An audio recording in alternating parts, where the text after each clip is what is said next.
Like notes through the hourglass. Notes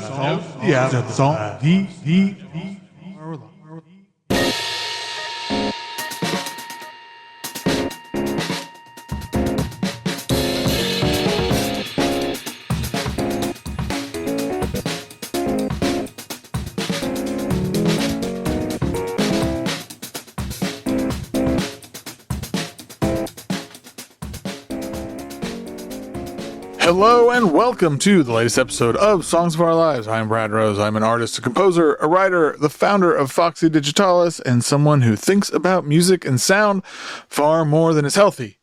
Each week, I invite on a guest to talk about the songs and the music that has meant a lot to them and left its mark.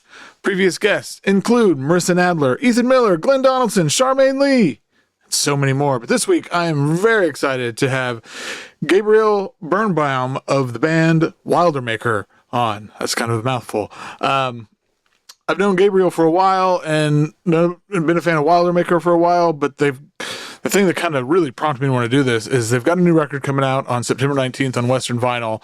It's called The Streets Like Beds Still Warm. Great title.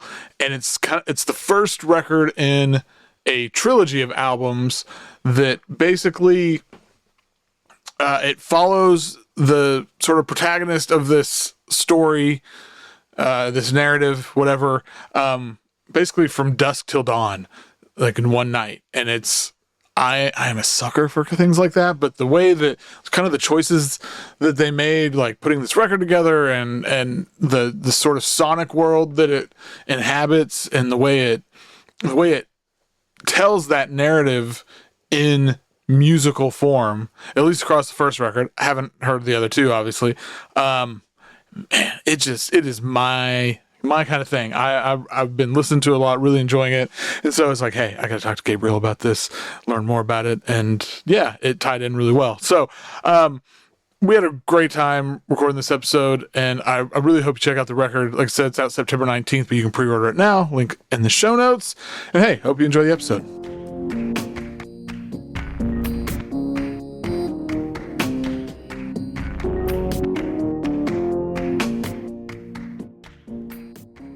My guest today is a musician, a songwriter, singer, a therapist, a whole lot of other things. A therapist, though not my therapist, but hey, that's all right. Shout out to my therapist. Anyway, it's Gabe Birnbaum. Welcome to the show. Woo! Thank you for having me. I'm happy to be here. So, how's it going? It's Monday as we record this, trying to get started into the week here. Yes, trying to exist and complete all of my jobs so that no one is angry at me. Good luck. God, that's feels like an impossible task sometimes. Sometimes it is an impossible task, and you know what? That's okay. Sometimes people just have to be a little bit angry at you. Yeah, hey, that is the truth. Anyway, we're here. You got a new record. Your band has a new record. So Wildermaker called The Streets Like Beds Still Warm, which is such a good title, by the way. Thank you. It's out September 19th on Western Vinyl. What is, I guess I don't know where to start. I was going to just ask about the title, but first, I guess the best place to start is, so you've got this like trilogy. Yes. Happening. So like one night from dusk to dawn across 3 albums. Yes, correct. This kind of thing is so I'm like, yes, this is the kind of weird shit that I'm all about. What made you want to tell this story, basically? What made me want to tell this story? I have been feeling a bit constrained by the sort of indie rock songwriter style that I've been working in. I think it's, I do have a deep love for songwriting. You know, I went through intensely loving periods with like Fleetwood Mac and classic 70s pop music, and I wanted to make music that sounded like that, but I also wanted to make much stranger music. And I think I got positive feedback professionally the more pop oriented things got, but I had a really hard time staying in that zone. And it doesn't represent all of me, right, creatively. So what happened with this record is I've been working, so I work in the music industry as well, being a therapist. I'm a music publicist. I know that everyone hates music publicists, but I'm not ashamed. I mostly work with experimental artists. I spent some time working for International Anthem Recording Company.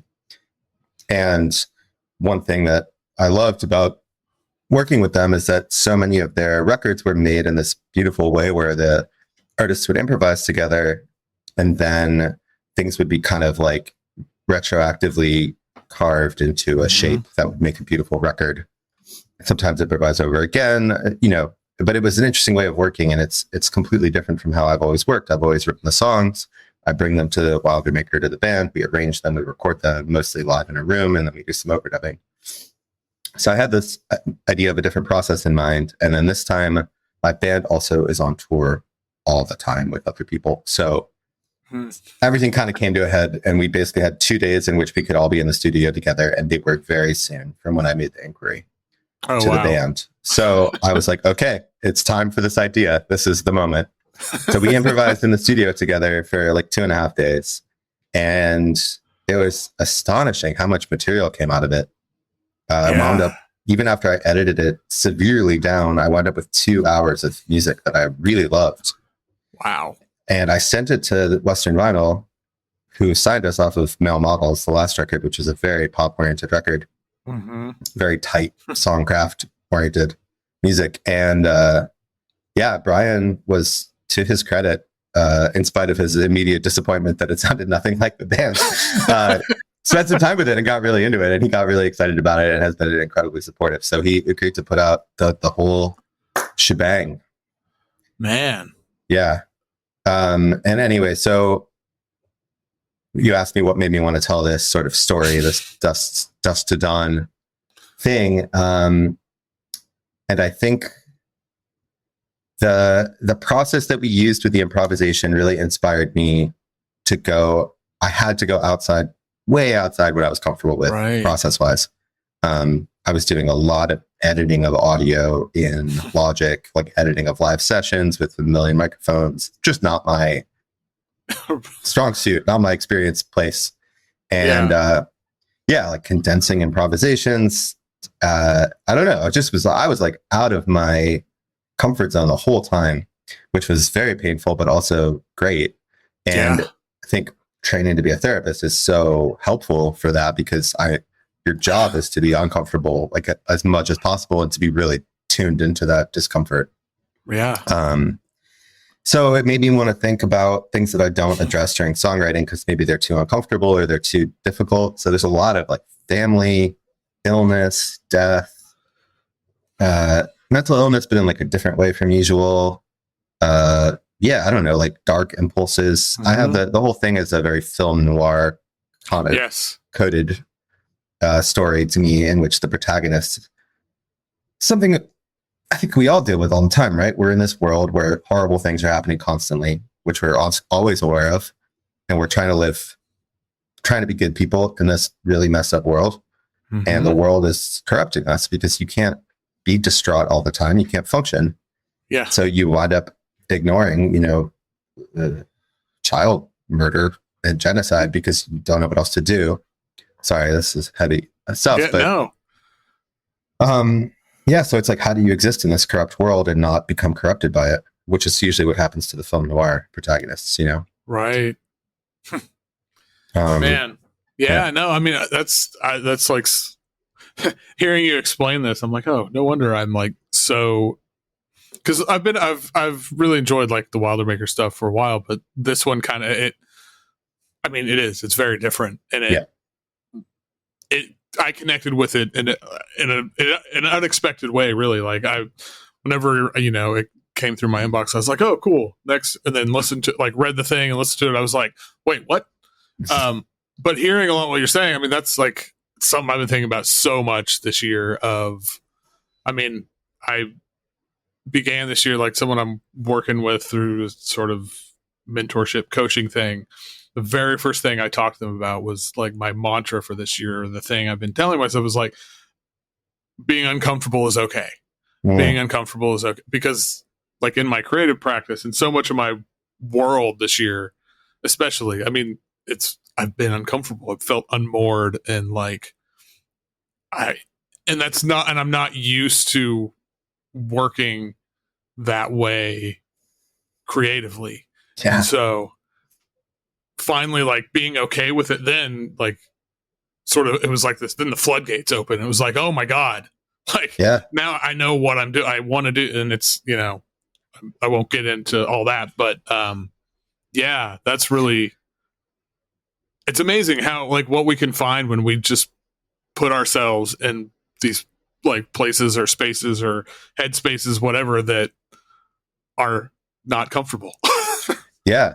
And it's funny. I feel like we have a knee-jerk reaction to feeling uncomfortable, which is that it's bad and we need to stop it as soon as possible. Yeah. Same with feeling sad, same with feeling angry, anything like that. But it's interesting to change your perspective a little bit and be like, okay, just be curious about it. Right. And I mean, this is where the therapy and the music practice like overlap inevitably, because I'm like, oh, this process is so hard. I don't know what the hell I'm doing. And then I'm like, okay, well, that's interesting. What can I, you know? Right. Instead of just fleeing it and trying to go back to what I'm used to, I can just be like, yeah, this is super uncomfortable. Okay, now what? Yeah, exactly. Yeah. And it's, there's something like when you can really kind of embrace that or be in that, it's so freeing to be like, oh, I can do it. I can do anything. Yeah. I can, no rules, no parents. Yeah. And you also realize it's so cool that, like, the label you guys have is supportive, because in the one hand, and this is, I've talked about, like, in the grand scheme of things, nobody cares really. Like, we care. I care way more about what but you get in this headspace of like, oh, well, God, if we put out a record that's so weird, like, are people gonna, like, flee or, like, ignore it? It's like, nobody's, people, I mean, it's like, it's terrible to say, but it's like nobody really cares, but it's also freeing and wonderful. Totally. It is extremely freeing. I think also I spent so much effort on previous records, on Male Models in particular, like trying to sand off the weird edges of my music so that it would be more palatable. Yeah. And I think that was a mistake. I mean, I stand behind those songs. I love those songs. Those songs are very weird, but I recorded them and set them up in a way where you don't really notice. And this record, I tried to do the opposite. I tried to lean into making things as weird as possible. I also, my listening recently has just been not in any way aligned with indie rock. It's been like Iko Ichibashi. I listen to Scree a lot. I listen to Oren and Barchi. It's just like Bitch and Boz. It's like long form instrumental trancey music that is kind of outside and mysterious. Yeah. And I wanted to make music that aligned with that while still having lyrics. Yeah, that's awesome. Yeah. So are all three of the records like from these 2 days in the studio, or is that just... Yeah. Okay, wow. So it's all basically recorded, or the bones. The bones are all recorded. The second record is pretty much done. The third record is still in progress. Nice. Yeah. It's been a large and confusing endeavor, but it's also, I love... Everyone who knows me rolled my eyes when I told them I made a triple record. This is exactly what I do. I make everything as large as possible.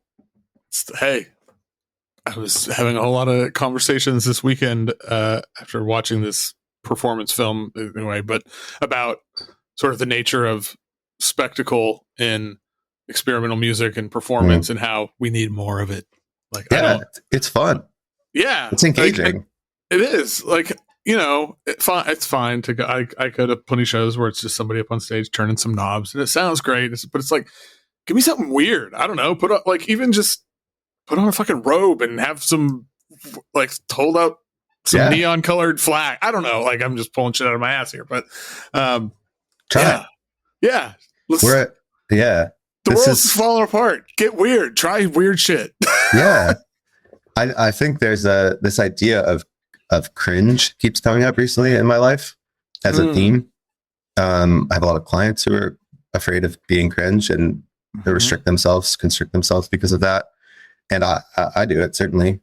And people talk about how liberating it is when you don't do that, but it's very hard to approach. But I feel like the same, even in the experimental music world, same thing applies. Like, I don't know. I remember going to see Sunburn Hand of the Man, and they're like marching in a procession with a skeleton around this church. It's like, it's crazy. And it's Right. it's ridiculous, but it's great. It feels like a ritual when you're there. It's way more fun than people, being afraid to do something embarrassing, which is quite boring. Yes. Oh, 100%. So the first album ends at 1:15 a.m. Yeah. So where does the narrator go from here? It's a bit abstract, but nowhere good. Okay. He continues drinking and dissolving himself, and then has a kind of it's hard to describe. He has a kind of like drinking from the river of the dead and forgetting who he is experience towards the end of the second record, and then a kind of rebirth experience in the third record. Oh man, I can't wait to hear all this stuff. Yeah, that music only gets weirder. Sign me up. All right. Well, I could go down this rabbit hole for much longer than this podcast needs to be. Sure. Same. So I'm going to awkwardly segue now into the talk about all these songs. That's what everything's for, baby. Yeah. So far, I don't really edit these. But good to know. Yeah. I mean, I can if I need to, but who's got time? So we're going to start, as always, with what is the first song that you remember? Yep. So the first song that I remember is Paul Simon's Graceland. It's really the whole record, but I'll pick the title track. Sure. I was obsessed with this record as a 5-year-old. And wow. I would yell over and over for my parents to put it on. And apparently I would call it Graceland. My mom loves to tell me. Oh, man. Yeah, but I was just instantly in love with this record. And it totally tracks with my entire musical life. I spent 12 years touring in a band that plays African music, plays Ethiopian music on saxophone. The whole Zion record, Wilder Mickey record, was about trying to bring together African influences and world music influences that I learned about playing in that band with songwriting. This record is intensely resonant for me, and it still honestly holds up. Oh man, yeah, it still goes. I love this record and this song. Like I don't know. I always feel like there's like all these contradictions in this song that I love. Like this, it's sort of like it's like a pilgrimage, but it's also like about being lost and at the same time, and like seeking grace, but you don't really know where the hell you're going or where you are. And and I mean, it's Paul Simon, of course. He like threads that needle perfectly. Yeah, I mean, one of the best songwriters of all time. Yeah. And I know he's like a legendary schmuck. However, and that ties in deeply to this record, which is problematic in a lot of ways. Sure. However, I would argue that part of what makes his quest for redemption, which is threaded throughout all of his music, so compelling, is the fact that he's not the nicest person. Right. According to legend, at least. I have no personal interactions with Paul Simon. Yeah, I think it seems like it's well documented at this point, but yes. I don't think I'm saying anything controversial. Right, yeah. People are going to be like, what? Their worlds will be shattered. But no, I think it's part of what makes this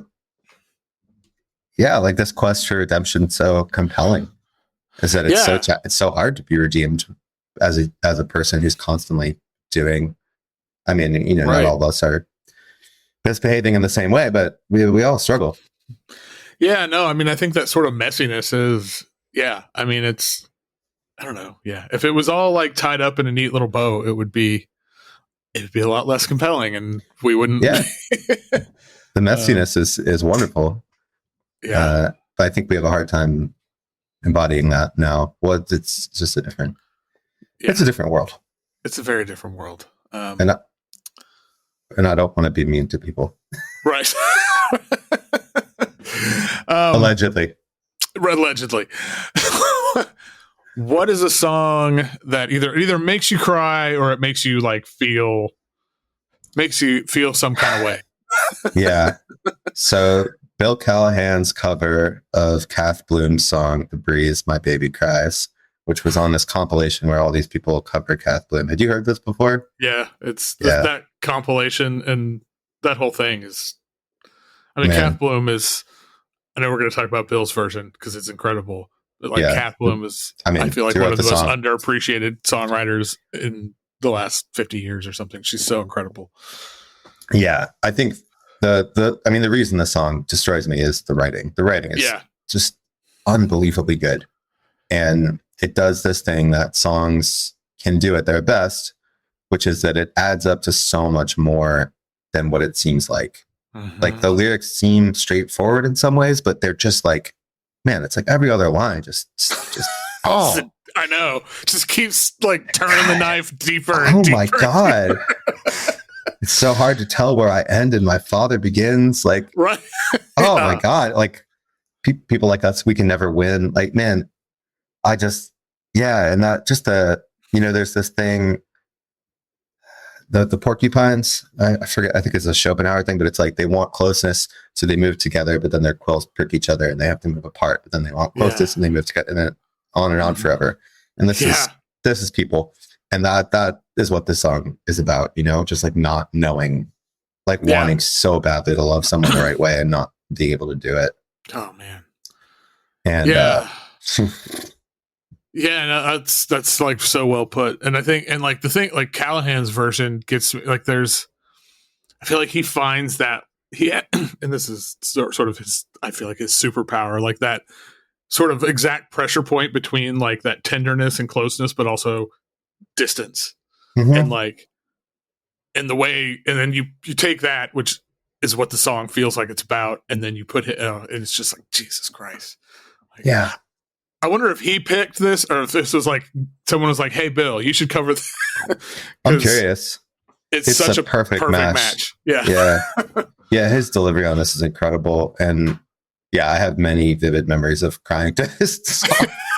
I have to admit, I hadn't heard it in a bit, and I put it on. Like, I guess it's over the weekend, and I was just like, "Okay, keep it together." Oh my God. Yeah. And that whole compilation is fantastic. If people haven't heard it, they should check it out. And they should check out Kath Bloom, just a brilliant songwriter. Yeah. Well, on the other side, what's a song that'll put you in a better mood? I chose Dougie Poole's "Vaping on the Job," which has been a household classic since its release in my home. I love this song so much. Such a banger. Such a banger.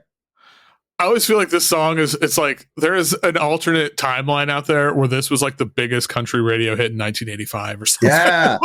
Dude, this song deserves to be a hit. The chorus is so good. All the guitar riffs are so sick. The production's amazing. And the lyrics are fantastic. Nothing makes me feel better than like bitching with someone about some shit that sucks. Right. And this song is like hanging out, bitching with someone in a very fun way about some bullshit that you have to deal with. I know. God, it's so good. Yeah, I don't know. And it's the production of it kills me because it somehow like hits all those like sort of classic country notes, but it's then just being totally fucking out there. And the robot voice and then before the choruses, it's so funny. I know. This is a huge argument for funniness, like humor in music, which I think is extremely underrated. Yeah. Oh, absolutely. There was so I do remix episodes of this show where I have people on a second time and have a whole second set of questions. And one of them is like, what is the funniest song? Yeah. And people struggle with that one because that like I totally agree that like if you can get funny and silly without being, I don't know, I mean even be corny. I don't know. I just think it's a hard thing to do well. Yeah. Well, we'll talk about Ryan Davis later in this episode, but Ryan Davis is someone who his humor only makes the sad shit more devastating. Like the humor just enhances everything. It makes the whole thing feel more human. And I think, Tobacco City, who I did not select for this, but who I listened to a ton, also created doing that. Like talking about huffing gas out of a paper bag behind the grocery store. Like it's funny. It's so bleak. It's funny. And then the chorus about leaving this from the song Autumn is so much more powerful because of the I don't know, the hilariously crappy nature of huffing gas behind a grocery store. Just saying that makes me laugh. Like, yeah. No, this was whenever I had Wendy Eisenberg on, they were talking the what's the funniest song is kind of the Wendy Eisenberg question, because they were like, I love songs that are funny. Yeah. Wait, what did they choose?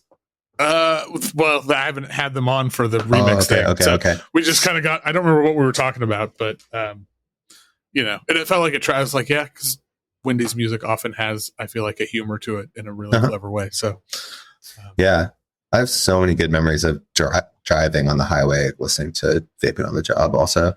It's such a great driving song. It is. Oh, man. It's not something I get to do as much as I like living in New York City, but right, man, it really hits on the highway.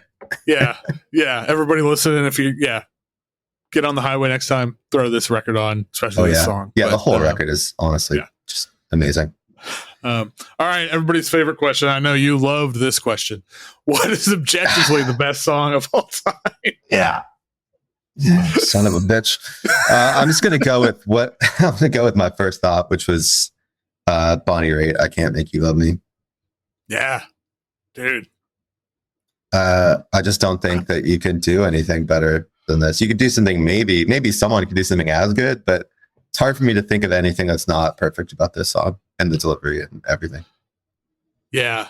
No, I was thinking about, because, you know, like the sort of sub question I put on the questionnaire for this is like, if you had to show an alien like the height of sonic achievement, but I was thinking with this song, it's like if you were trying to explain human vulnerability to an alien civilization, I chose more like human feelings. Yeah. I mean, it is, and not to get like all therapy speak here, but to me, this is like the musical equivalent of watching someone finally set down something they've been carrying for way too long. Yeah. And I think, I mean, it's so, what is the right word? I can't think of the word I want, but there's something so like the narrator is just like debasing themselves kind of like, as ritualistically to like end this.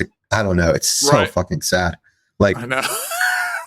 like I'll feel the power and you won't. It's just like, and obviously Bonnie Raitt just delivery just incredible. Oh man. She's like, it's like she's not even like performing this song. She just like inhabits the song or something. It's so truly unreal. Yeah. It's, man. Yeah. No one's ever picked this for this question, but I love this as a hell yeah. Okay, good. Yeah. I was nervous I was going to repeat some things because I did have the impulse to pick the Edward Sharpe song for the worst song of all, or the most hated song. But then I thought someone like just picked it, so I was like, okay, I can't. No, that's a great pick. All right, well, okay. Kind of on the other side of this, a song you used to love, thought it was amazing. Now you think about it, you heard it recently, and not so much. Didn't do it for you. Yeah, actually, I kind of had a hard time with this question. I thought it would be easy because there's a lot of music I listen to a ton that I don't listen to anymore. But going back to that music, I don't necessarily feel like it's not. I still kind of feel moved by it. But I picked the Death Cab for Cutie song, the first song off Transatlantis in the new year. I don't think it's a bad song of now or anything like that. And I don't really look down at it, but it's a kind of expression that I don't really relate to that much anymore. It's very dramatic. And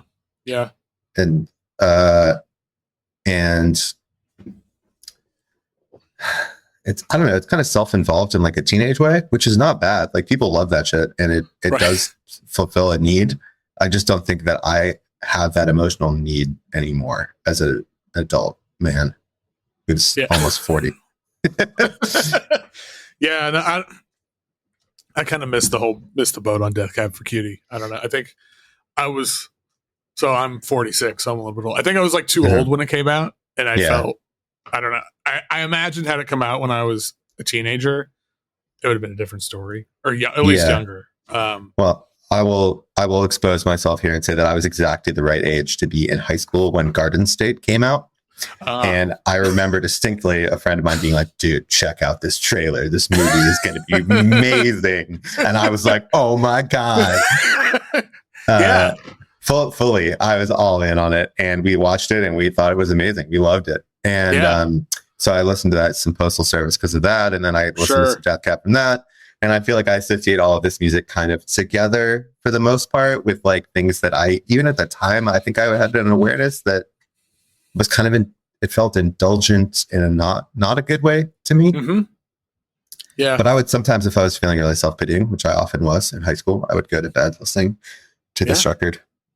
Yeah. And I mean, it we did all something. I mean, it's that age. We all have our thing. We all have it. Like every, I mean, as I often talk about and joke on here, to unpack all of that, I did a 2-year weekly podcast with my friend Sam about the band Rancid because of how formative that shit was for us and how kind of problematic and it is at the same time. But, I have an odd version of this because my older brother is a jazz pianist. So, so he's 7 years older than me. And, we're still really close, but I really looked up to him when I was like 10. Sure. So I was just like listening to Duke Ellington. So I had like a very odd trajectory. That's awesome. It was great. Yeah. No, I mean, I think it's a huge part of why my music is what it is. But, and then I when I got angsty, I got into free jazz. So my equivalent to this is that's so cool. It was a very funny path. So the music I made that would have been really embarrassing in teenage is all lyricless because it was all like out there. It was all like skronky free jazz. That's what that was my emo, whatever. Yeah. So then I had a little bit of a flirtation with the stuff like this afterwards. I think because I was like, oh, I kind of missed this. I missed this window. Right. Man, that's teenage free jazz. That's teenage free jazz. That's my life. It's going to be the title of your memoir someday. Yeah, I probably will. Okay, what is a song that most people hate? I don't know who these people are. Some group of people hate this song. You don't care. You love it. Yeah. I chose Loggins and Messina, Danny's song, which, it was a big hit. Obviously, not everyone hates it, but it's considered to be like a completely schlocky tune. I think it's considered to be embarrassing by a lot of people. Yeah. But honestly, I think it's a beautiful song. I do too. I think, like my whole theory on this is that it's so earnest, and earnestness scares people. Like people totally. And that's something that, I mean, speaking of the Rancid podcast, that was like one of our whole thing is like, be like, give me the earn. Like, yes, it can be too much. If you're like, there is a line, but man, we need more earnestness. And it freaks people out. I think it's also like, it's a beautiful song about starting a family, which is so out of step with what people write songs about right now. That I think it's like hilariously like, if you were to write this song now, I think people would be like, what the fuck? Is this some like trad wife shit? Right. But what's interesting is that I made that 4-track covers record where I covered a bunch of like cheesy 70s songs that I love. Mm-hmm. And I covered this, and it's relatively speaking, by far the most popular song off that covers record. And it's constantly finding its way into people's playlists. I don't know how. Wow. I don't promote this. I don't promote that at all. I don't do anything with it. It's just out there. Yeah. And it's so interesting. Like every week or two, there's another playlist that it pops up on where someone's like really having a moment with it. Yeah. It is really interesting. I think people are kind of craving, like people crave whatever the thing is that can't be expressed. And I think right now, like this, when I tell people, if I tell people I want to have a kid, they'll be like, can I ask you, like, how could you do that? Like, that's the response. So I feel like this kind of wholesome, like, oh, it's beautiful to have a family, which I think it is genuinely, regardless of all the other stuff. I think it speaks to something that people don't have a way of expressing very easily right now. Yeah, I think that's really true. Yeah, I mean, I don't know. I think it's, there's just like this full commitment to joy in this song of like, it's like genuinely being happy about love and family and domesticity and not in a like, it's like not in this creepy trad wife way. It's just, it feels like wholesome, but in a real way. I don't know. It's like, well, I think that's the thing with sincerity, I guess, is that it's sort of when it strikes you as real or when it lands, it feels really good. But so many people who are sort of trying to be hyper sincere are not really being honest with themselves. Yeah, I would argue, and so it doesn't land. It feels false, and it feels like there's a hidden violence like behind the curtain. Whereas this, I'm sure that whatever inspired the song was not all roses, but this moment feels true. Yes. Like this was a moment and it was real, and this is how he felt, and it's a beautiful song. Yeah. I don't know that I've heard your covers. I'm about to, like, after we get off this, I'm gonna go look it up. It's weird. It's not like great. It's very Tascam. It's like tape sped vocals, and it's odd. But it has a kind of like lo-fi quality that I think some people gravitate towards. Yeah, everything else I could think of for this song also was just like some shit that no one's ever heard, but they would hear if they heard it, and that didn't feel like in the spirit of the question. Yeah, no, I think this is kind of like a perfect answer because Nice. Well, first of all, do you think of yourself as a romantic? Yeah, so, I mean, more or less. A romantic battered by the world. yeah, that's fair. What is the most romantic song? I picked this is another one where I was just like, this is my first thought because this song has been living with me a lot lately, and it's Big Time by Angel Olsen. And this is another song that's made me cry in a happy way. I just think it is so romantic. It's so loving, and so I think the thing that really gets me about this song, and which relates to my life and my relationship, my love relationship, is that all the stuff about like I had to be losing to get here on time really resonates for me because, man, I was stumbling around for a while. Yeah. And feel very lucky to be in the relationship that I'm in and with the person I'm with. And so many accidents and mistakes had to happen for that to be possible. Yeah. So when I hear that, it's so beautiful. It's so beautifully expressed. I know.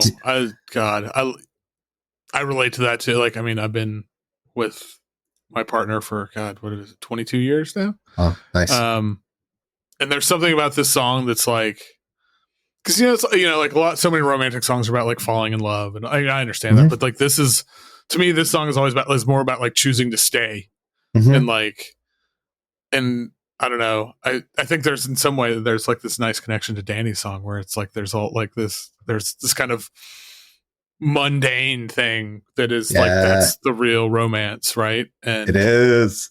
I love the mundane. Same, yeah. And this and like this is, I don't know. And this is also like romance, like with a future tense or something. Because it's like, and that's so, yeah. And how like all the the stars have to align and all this, and it's. I mean, you gotta be. It's. I feel like when I think about where I am in my relationship and like 22 years in, and it's been hard as fuck, and there's been a lot of, but man, and I'm lucky as hell. Like a lot of things had to happen for us to still be where we are that seem unfathomable. Yeah, I think that's true for all relationships. Like you really need to get lucky in a lot of ways, and you need to, we control so little. Kind of a miracle that we can stay with anyone and love each other. Right. Yeah, I mean, like what again, I went back to therapy a couple months ago, so I'm like very much in like therapy. Thank you. Yeah, it's honestly been it's been life-changing again. And I love my therapist. But I mean, not in a creepy way. That sounds terrible, but you know what I mean? He's amazing. But we were talking, I can't remember who it was. It's one of the like, well-known therapy person, maybe Esther Perel. I don't know. Sure. Somewhat, but the like, what is it? Most adults have like 3 or 4 great loves in their life. And if they're lucky, it's with the same person. And I think about that a lot, like, cause my wife and I were talking, it's like, we are completely different people than we were 22 years ago. Of course. Have to be. Yeah. And yet here we still are, like choosing to stay, and like this song to me, So yeah, she really did it, man. Dude, fucking Angel, I love her, man. She is like total, like the most badass, incredible songwriter. Like she is so good, man. She is best of the best. It felt good to pick like a somewhat contemporary song for this and really mean it also. I feel like sometimes I'm trying to shoehorn in the contemporary stuff. Right. And it's hard for it to live up to the classics. But like, I think this is genuinely one of the best answers to this question. This song is so romantic. Totally agree. Totally agree. So shout out to you, Angel. Yeah. God. I love Angel Olsen. So what is the song that changed your perspective on an artist, either for better or for worse? Okay. So I chose Peace by Bill Evans. And this is one of my favorite pieces of music. It's so beautiful. And I think I always loved Bill Evans. It was not that I had any negative thoughts about him. One of my favorite jazz pianists of all time. But the thing about Peace that's so cool to me was hearing him. There's a theme throughout a lot of my listening, which is I love long form stuff. I love repetition. And this, hearing him play in a situation where he was just repeating a very short refrain. It's like it's the intro to Kind of Blue, basically, that record. And he just improvises over it, and he goes really far out in that. I just never heard him play like that. No. And I always loved his work and his playing. It's so beautiful, but it's so controlled all the time. And I guess this is too, but yeah, I don't know. Really, I was like, man, it would be so interesting to hear him play like this more. It showed me like so much depth and so many other things that were in his musical mind that I wasn't aware of going in. Yeah, I think that like you say, like he usually is very controlled. And I think one of the things that's so interesting about this piece is like, he's doing like the Kind of Blue thing with his left hand. Yeah. And it almost feels like ritualistic the way it is on the way it just keeps repeating. And then, and that's very controlled. But then like the melodies they're coming out of his right hand. It's like he's gone to some other plane of existence or something. Yeah. And, that combination is, it's incredible. Yeah. It's so hypnotic and beautiful. Like I wish there was a whole record that sounded like this of his. Right. I would be all up in that. It would be like my favorite record of all time. Yeah, 100%. It's so beautiful, and it comes up, and it comes out of nowhere on a pretty straight ahead record too, which I think is really funny. Yeah, fun. Everybody digs Bill Evans, which is like a very classic studio trio record. Yeah, sometimes I forget about it, and then I'm just like, damn. Yeah. No, I mean, that's I had kind of forgot about this until you sent over your list, and I was like, oh my God, yeah. And I kind of just listened to it on a loop for a little while because it's just, I don't know. It's like a perfect piece of music. It really is. And I don't even know what to say about it besides that it's just so stunningly beautiful. Yeah. And I don't know. There were a lot of things I thought of for this. I also thought about like some of the Arthur Russell songwriting stuff because I really didn't understand his work before I heard, like Love Is Overtaking Me, that record. But I also chose so many songwriter things. I wanted to pick something else. Fair enough. So obviously I'm assuming lyrics are like important to you. I mean, you're actually somebody who writes lyrics. So yes. With that in mind, what are some of your favorite lyrics? So I chose a song by State Champion, which is Ryan Davis's band before he was Ryan Davis in the Roadhouse Band. The song Death Preferences that I've also listened to about 1 billion times. And it's just jammed with amazing lyrics. Yeah. Honestly, like it's hard to I choose the whole song. Right.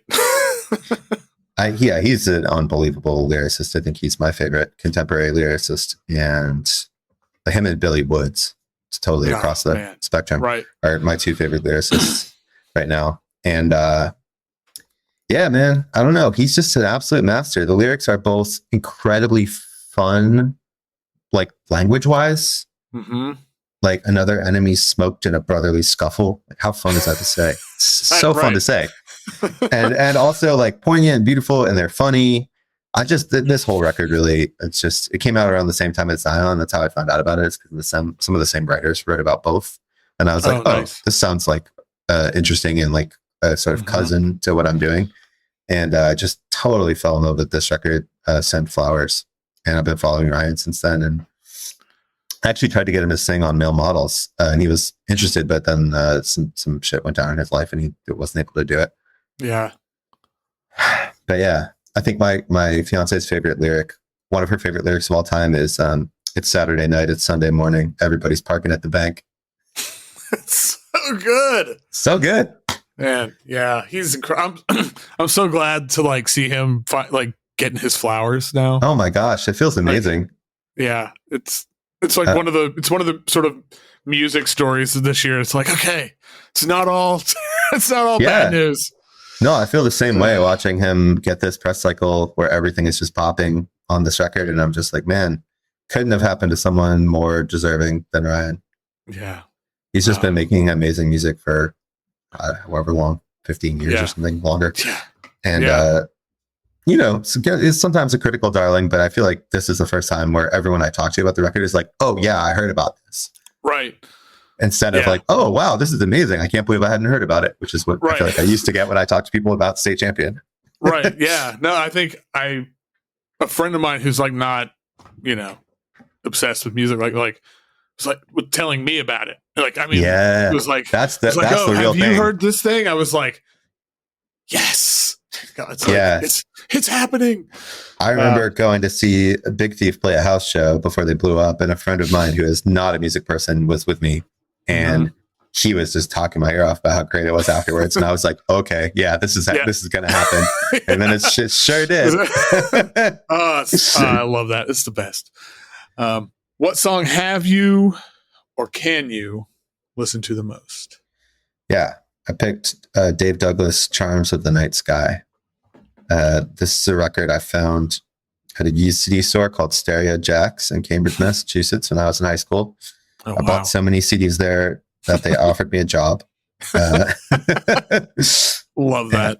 Yes, it was a great. I don't know if it's still there. Actually, I think it might not be, but it was an amazing spot, and I found so much great weird jazz there, which is what I was interested in at the time. Yeah, and this record I bought basically because of the title, the cover art, which is like a beautiful black and white photo, and it was on Winter and Winter, which I don't know if you ever had any of their CDs, but they had a really interesting manufacturing. Like their CDs had this textured paper or something, so they were like ribbed on the top, and then the art was always like in a small square in the middle of that. It was very cool. It was very unique. Yeah. Yeah, so I picked it up partly because of that, and the instrumentation was really unusual. It's like trumpet, accordion, upright bass, and violin. Yeah. And I always am interested in things like that. So I bought it, and I completely fell in love with it. And I've gone to sleep to this record 8 billion times, and I've just listened to it so much. I know all the solos. I know I could sing along with the whole friggin' thing. Yeah, I never get tired of it. It's so mysterious, and probably gonna butcher his name, but the accordionist guy Klishevek. Yeah, I have no idea, but I don't know. Anyway, I'm sorry, I don't know how to say his name, but man, his playing on this is so gorgeous. He just, I did not really have any kind of feel for the accordion before this record, and then I was like, wow, this is actually a gorgeous instrument that can do so many cool things. Yeah, the lineup on it's great. I mean, trumpet, violin, accordion, like it's crazy. Yeah, but it's it worked. Wild. Yeah. And one of the things I love about this record is I feel like this is a great example of, because this like the music is like really complex, but like it's this great example of, because I don't know, a lot of times when I think of like really complex music, you think of like prog or like, which but like music that in a lot of ways to me feels very cold, but this is like, no, it doesn't have to be. Like this is very it's just like this it creates this like very inviting space or something. Yeah, it does really create this very warm atmosphere, and it's really in touch with mystery. It's like feels so mysterious to me, and so nocturnal. I mean, this is the Wildermaker record that we started talking about. It's all about the nocturnal energy, the nocturnal feeling, and this record really encapsulates that for me for the most part. Just this like beautiful, yearning, slightly melancholic, but not depressive, just like dreamy feeling. Yes. So pretty. You've got me really curious about these CDs now. I'm sure see if you can find one, I'm sure. Probably cheap on Discogs or something because nobody wants CDs. Yeah, probably so. But they were very noticeable. Like it really stuck out. Yeah, no, I'm a sucker for those kind of things. I love weird packaging. So, yeah, if you know what Archipelago books are like. This is another very specific thing. No, to I don't publisher. They have think so. Their packaging reminds me. They have also this textured cover. Okay, with like a weird. blank. It's very similar looking. I don't think there's a connection, but yeah. Anyway, all right. I'm pulling up a window here to look. I'm going to look all these things up when we get off. Do it, please. Probably spend money I shouldn't be. I really don't need to buy books, but hey.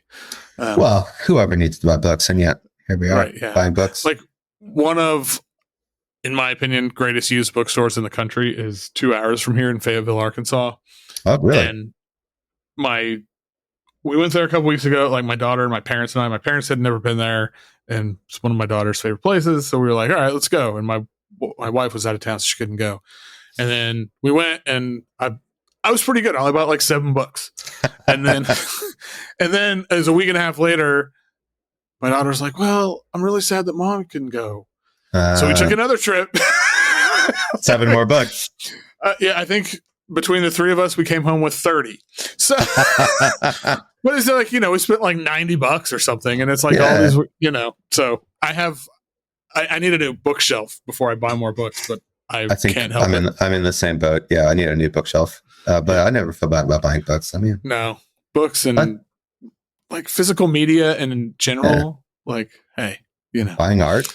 Hell yeah. Yeah, exactly. Oh, that's what we're doing here. Yeah. If I ever get sick of that, then like ship me out I'm done. For real. All right. What is the best hype song? Okay. Deerhoof, This Magnificent Bird Will Rise. This is a weird choice, but I stick to it. The drumming on this song is so amazing, and it gets me so riled up every single time. Yeah, my note on here is the song starts and ends with Greg's drumming. Yeah, it ends with Greg going absolutely nuts over a very cool, very minimal thing that the band is doing. Yeah. There are a lot of stops and starts, which maybe is not the best for some people for hype music, but this was on my running playlist for a long time. It just nice. It really gets actually made an entire interval training running playlist out of Deerhoof songs because they have so many tiny, really short songs you could actually do it. And I sent it to them because I thought it was funny, and they actually shared it out to all their fans, which was great. That's pretty awesome. Yeah, Deerhoof that's really good. One of the best bands of all time. Yep. So this I understand the stop start nature may not be for everybody, and there's like some cute synthesizer sounds, also maybe not hype for some people. However, the drumming is so energetic and intense and amazing, and I love the trashy in a good way it's recorded. It sounds fucking perfect. This is a song that got me into Deerhoof. So it's such the drumming on it's just like it gets like so dense and intense, and it's like it's like he has a personal vendetta against like keeping time or something that he's just it's so good. Well, it almost, I haven't like analyzed the song, but it almost sounds like the band is kind of playing in 4, but he's playing in 3 over the top of it. So it's like it all like oscillates against it. Yeah. It has that feeling that gives you a lot of energy in which things don't quite line up the way you expect them to. Which feels so good to me, paradoxically. Yeah. It is a weird pick, but I love it. And I think it's an excuse to talk about Deerhoof because again, they're one of the best that ever exist. And I felt like my playlist was too sedate. I needed something energetic to kind of knock people out of there. Yeah, a little bit. All right, last 2 questions. Okay. What is the song that means the most to you?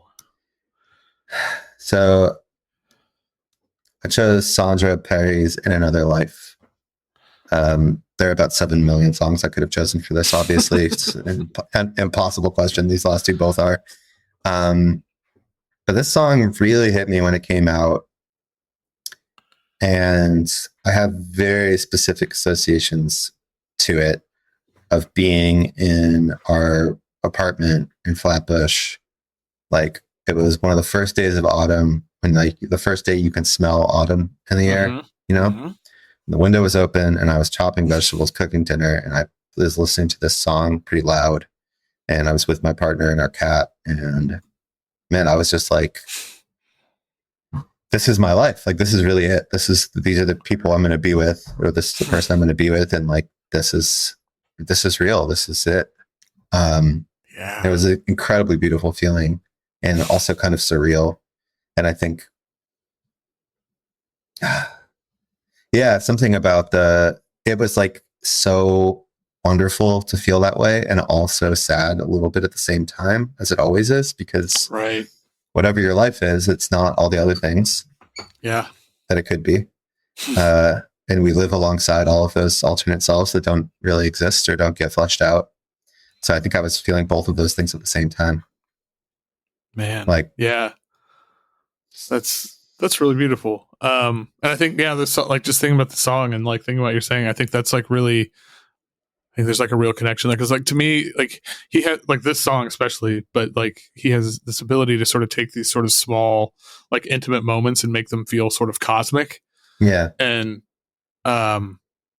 it's, I don't know, this is such an incredible song. But the full length version is truly an incredible piece of music. I love all the long instrumental sections and the synth stuff that he's doing on it. And it gives me chills hearing it. It's such a special track. And I don't think I'll ever get tired of it. It's very emotional for me. Yeah. All right. What is, at least in this moment in time, maybe it changes. Right now, what is your favorite song? Radio Cure by Wilco. Yeah. Yeah. This is an all-time song for me in many ways. This has been with me in a very important way since I was a teenager. Wilco is the band that made me want to write songs with words instead of play free jazz. And this record, Yankee Hotel Foxtrot, as it did for many people, just like exploded my idea of what a song record could sound like. Mm-hmm. It just like laid a path out for me where I was like, oh, I can be really into weird sonic stuff and experimentation and also make songs that are like incredibly moving. And there's a place where you can do both of those things in the same record. And that's what I've been trying to do ever since. Man. Yeah. I mean, this song is like, I mean, it's kind of the perfect example. Like, I don't even, like, when I was listening back to it, and I've heard it a million times because Yankee Hotel Foxtrot, it's a record that is, I mean, it's what, 25 years old now, at least? And it still sounds almost like if it came out tomorrow, it'd be like, yeah, okay. Yeah. Yeah, totally. It doesn't sound dated at all to me. But like just listen to the instrumentation and like the actual on this song, it's fucking weird. It's just like, what even is this? All of the like crackly radio static sounds. Yeah. There's one moment when there's like crackling and then the organ like swells in thinly behind it. And it's like one of the most beautiful things I've ever heard in my life. Yeah. I don't know what the hell they were doing. I mean, this is like, in a way, I think this record inspired the triple record we were talking about, the Wildermaker thing, because this is the sound of a bunch of people kind of like holding up in a studio of their own making and going insane. And that's also kind of what the Wildermaker record is. It's like, I spent too long in a cave with all of this music and they did a lot of stuff to it that I don't even really remember doing. But I feel like that's the only way you get things like this. Right. Like you have to do so many things wrong to get things that sound like this. I mean wrong, big scare quotes, obviously. Of course. That's so beautiful. There's so many things I love about this, the whole record, but this song in particular. One other thing that's really cool about it is that so the chords move. It's just like a 5-4-1 thing, but they move in a 3-chord cycle, but the melody moves against them, so that the cheer up, honey, I hope you can happens over a different chord, like each time it happens. So there's this really cool oscillation thing happening that I've only ever heard in one other song, which is a Jason Molina song called North Star Blues, where he does a similar thing. Where he sings the A section melody over the B section later in the song, and it also works. Anyway, it gives it such a like sort of displaced floaty feeling in Radio Cure that is incredible. And God, I also think for me as an TMI teenager with undiagnosed depression, having a lyric, just stating flat out in a lyric, there is something wrong with me, was so soothing in a weird way to me to sing. Wow, makes total sense. Like it felt like I could acknowledge something that I knew was true in a place that was safe for that, where it wouldn't just be seen as me being dramatic, or, you know, teenagers get their emotions dismissed all the time. Yeah. And for me, like in that time, like I didn't know what was happening. I just knew something was wrong. And the song really helped me feel like I was real, or like my experience made sense in some way. Yeah. No, I mean, I think my kid's going to be a teenager next year. So I think about those, like instilling it from her the day she could understand, like, your feelings are real, and your feeling, like, you know, they're trying to tell you something, whether, like what they're, you know, they're not always telling you the truth, but they're trying to tell you something. Absolutely. Yeah. And, well said. Yeah. So, well, this feels like a really nice place to end this. Yeah. Bum everybody out. No, no, the song saved me. It helped me. Yes. The song did what it was supposed to do. Music can save you. Art can save you, people. Come on. Yeah. Like, art is a guarantee of sanity. Yeah. Louise Bourgeois. Maybe he said sarcastically. I don't know, but I love it. Hey, either way. It's on one of her installations.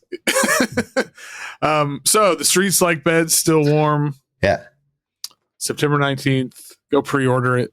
Yeah. I don't even know when this is coming out, but pre-order, order it. Pre-order or order it. The first 30 people to purchase it on the internet will get a lino cut print of a little piece of the artwork from the back cover. That's cool. So, you know, little treat for those who are early to the party. Yeah. Oh, that's really cool. I love shit like that. My favorite thing is, like, I love records. Don't get me wrong, but man, sell me like some weird art print with a download code, and you've got, like, that's, you know, a book, like a chat book and a download. Anyway, or like a piece of a line of. Yeah, I was thinking about making a chat book for the lyrics for the whole 3 record thing when we get there. You should. Anyway, right, you have at least a guaranteed audience of 1 for that. Hey. That's me. Wonderful. All right, Gabe, thanks for doing this. This is a lot of fun. Thanks, Brad. Appreciate you having me.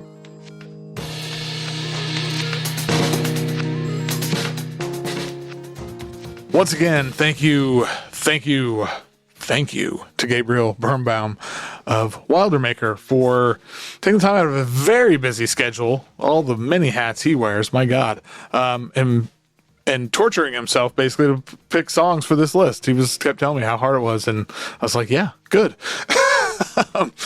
But listen to his picks to the playlist, link in the show notes. And once again, Wildermaker's new album, first in a trilogy, The Streets Like Beds Still Warm. It is out on September 19th, but you can pre-order it now. It's on Western Vinyl, and it's awesome. And if you're like me, you're going to hear about this, you're going to hear about the concept, and maybe, you know, hear a track or two and be like, oh, I'm excited about this whole thing. So get in early, grab it now. Otherwise, that is all. Please leave a rating, review wherever you listen to podcasts. Those things help tremendously. If you like it, if you like this podcast even a little more, you can join the Patreon, patreon.com/Foxy Digitalis for as little as $3 a month. That ongoing support means everything. Really keeps all this stuff going. Thank you, everybody who's done it. But hey, till next time, keep on listening to whatever the hell you want.